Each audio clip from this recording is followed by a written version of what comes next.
ওয়াক্ত মতো সালাত। ওয়াক্ত আপনার মসজিদ কমিটি নির্ধারণ করে দিবে না, ওয়াক্ত কোনো দেশের নেতা নির্ধারণ করে দিবে না, ওয়াক্ত নির্ধারণ করা আছে। কে করে দিয়েছে? ইন্নাস সালাতা কানাত আলাল মুমিনিনা কিতাবাম মাওকুতা, নিশ্চয় সালাত আমি মুমিনদের উপরে ওয়াক্ত মতো ফরজ করেছি। কি মতো ফরজ করা আছে? আল্লাহর নবী বলছেন, মাথার উপর থেকে সূর্য ঢলার সাথে সাথে জোহর শুরু। মাথার উপর থেকে সূর্য ঢলার সাথে সাথে জোহর শুরু।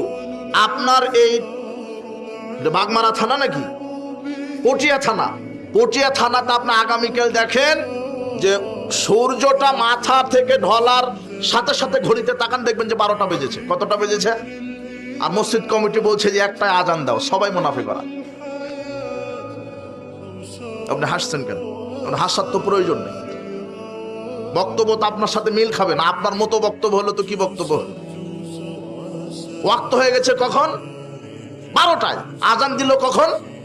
আর জামাত মেরে দিচ্ছে 1:30টায়। মনে হচ্ছে জোর বাপের ধর্ম। সূর্য ঢলার সাথে সাথে জোহরের ওয়াক্ত শুরু। এখন হবে আজান। আজানের 15-20 মিনিট, আধা ঘন্টা পরে জামাত। 12:30টায় জামাত। তাহলে জোহরের আউয়াল ওয়াক্তের জামাত কতটায় হলো? 12:30। সর্বোচ্চ একটা ধরে 1:30 2টা বেজে গেল, ওটা শেষ ওয়াক্ত হয়ে গেল। ওটা পছন্দ নয়। যদি ইচ্ছাকৃত ভাবে আপনি দেরি করে সালাত আদায় করেন, আপনার ভিতরে মুনাফিকি স্বভাব। শারঈ কারণ থাকতে পারে। শারঈ কারণ কি? গাড়ি অ্যাক্সিডেন্ট হয়ে বেহুশ হয়েছিলেন, 12টায় ওয়াক্ত হয়েছিল, 1:30টায় হুঁশ ফিরেছে। এটা শারঈ কারণ। এখন 1:30টায় সালাত আদায় করবেন। কথা বুঝেননি মনে হয়? কিন্তু আপনি সজ্ঞানে স্বেচ্ছায় ব্যবসা করবেন, চাকরি করবেন, আর বলছে যে জোহরের আসরের সাথে মেরে দিব। হলো মুসল্লি ঠিক আছে, কি মুসল্লি? মুনাফিক। নবী করিম সাল্লাল্লাহু আলাইহি ওয়াসাল্লাম বলছেন, সূর্য মাথার উপর থেকে ঢলার সাথে সাথে জোহর শুরু। ওয়াক্ত, জোহরের ওয়াক্ত শেষ হয় কখন? কোন বস্তুর ছায়া যখন 1 গুণ হয় তখন ওয়াক্ত শেষ। আসরের ওয়াক্ত শুরু হয় কখন? কোন বস্তুর ছায়া তার নিজস্ব ছায়ার 1 গুণ হলে আসরের ওয়াক্ত শুরু, দ্বিগুণ হলে শেষ। তবে শারঈ কারণে সূর্য ডোবার আগ পর্যন্ত পড়া যায়।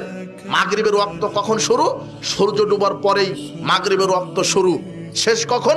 সূর্যের লালিমা থাকা পর্যন্ত। পশ্চিম আকাশে সূর্যের কি থাকা পর্যন্ত? লালিমা। লালিমা শেষ, মাগরিবের ওয়াক্ত শেষ। এরপরে এশার ওয়াক্ত শুরু। এশার ওয়াক্ত শুরু।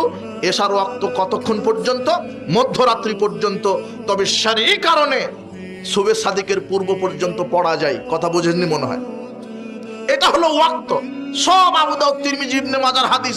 মুহাম্মদ সাল্লাল্লাহু আলাইহি ওয়াসাল্লাম ওয়াক্ত নির্ধারণ করে দিলেন। কিন্তু আপনি কি করে মাতবাড়ি করে, আপনি কেশিয়ার, সভাপতি, সেক্রেটারি সবাই মিলে আপনি সালাতের ক্যালেন্ডারই তৈরি করে ফেলেছেন। বলছে যে ওই জোহরটা 1:30টায় মেরে দিতে হবে, আসরটা 4:30টায় মেরে দিতে হবে, আর ফজরেরটা যেন এমন ভাবে শেষ করবে যাতে করে সূর্য উঠে যায়। আর সাহাবীগণ ফজরের সালাত এমন সময় আদায় করতেন, রাসূল সাহাবীগণ বলছেন যে আমরা ফজর সালাত আদায় করে মসজিদ থেকে বের হতাম, অন্ধকারে আমরা একজন আরেকজনকে চিনতে পারতাম না। আর এখন আপনি ফজর পড়ে বের হন, পিঁপড়া হেঁটে যা আপনি দেখতে পান।